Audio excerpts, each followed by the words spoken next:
start of every year, people set intentions for the big changes in their lives. But whether you want to quit smoking or get into shape, it takes a lot more to actually achieve your goals than just announcing your plans on social media.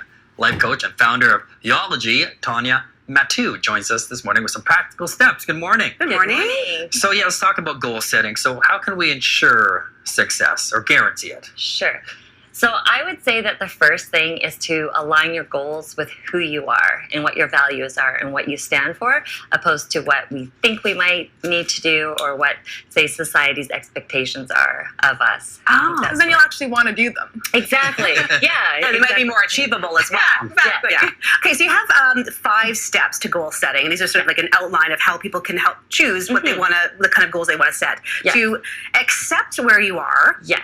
To visualize where you want to be, identify the gap, declare what you want, and manifest your goals into reality. Why is it so important that we follow these 5 steps? So it's so important because like even the first step of accepting where you are is helping you understand and getting aware of what's stopping you from moving forward. So accepting where you are is going to also help you see like what kind of avoidance behavior do you have that's stopping you, or limiting beliefs, like what are you telling yourself that's not true that's keeping you stuck or keeping you where you are from achieving your goals. So visualizing where you want to be, is that something like a vision board, or how do you suppose we do that? Yeah, so the best tool for visualize is to do a future self visualization. So you can see yourself living the life that you want to be living, and then taking a step back and then seeing what you need to do to get there. And in visualize, it's so important to know what your values are, what's important to you, and then seeing yourself already being that person. I have heard that if you visualize, you're more likely to get yourself in gear and set up the steps that you actually need to do to get there. If you're visualizing how you want your life to be and what you want to achieve. So do you, and when you talk about visualizing, are you talking about like put out, like you want to go to somewhere exotic, do you put that photo up in your room? And, Sure. Yeah. I actually keep that to step 4 with declaring what you want. But yes, have the photo in your room, like look at it every day, visualize yourself actually already living and being and becoming that.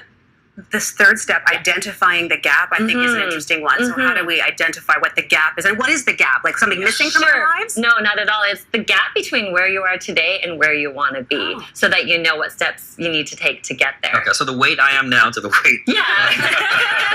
And that's the gap. And then the manifest is the last point, right? Declare is the 4th. So before we skip over that one. Sorry. So declaring what you want. So this is a really powerful one because it's all about intention. So we want to have intention in everything we're doing. Like even in this conversation, we all have an intention here in everything we're doing. And so with that, that's like saying I am, and the words that come after I am are so powerful. So that's where declare happens. Right. In getting into alignment. And that kind of just puts it out to the universe as well. I declare this is what I want, this is how I want to do it. And just Absolutely. But I will say a big part of declare is action, because I'm all about action. And is that where manifest comes in?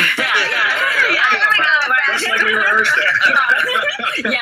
That's exactly where manifest takes place. So after you've taken all the action, you've done all the work, you've done everything you possibly can, then we get into manifest. And that's where we can start paying attention to what our intuition's telling us, that gut feeling within ourselves that's telling us like, yes, go for it, this doesn't feel right. And then you can release and surrender and leave room for some serendipity to happen. So what happens now then, everybody gets this, or a person does this and they follow the steps and they're really gung-ho, and then after a while everything kind of peters out. Why do so many people fail to achieve these goals, even though their intentions are good? Definitely. Sort of, Yeah, they say 80% of New Year's resolutions fail by February. because they're unrealistic, and that's why it's kind of just, know yourself and know what you can achieve. Yeah, I'd say the most, like the reason why goals don't manifest or actually happen, it's because we don't even know why we're setting them in the first place. We often do things that society expects of us, or what our parents may have told us, or our partner's expectations, but we don't take the time to say, what do I want? Why is this important to me? And we miss the why in the whole thing. Staying true to yourself. Yeah, absolutely. And short-term and long-term goals are good. Yeah, definitely. Yeah. Great advice this morning. So, thank you. Thank you. Yeah.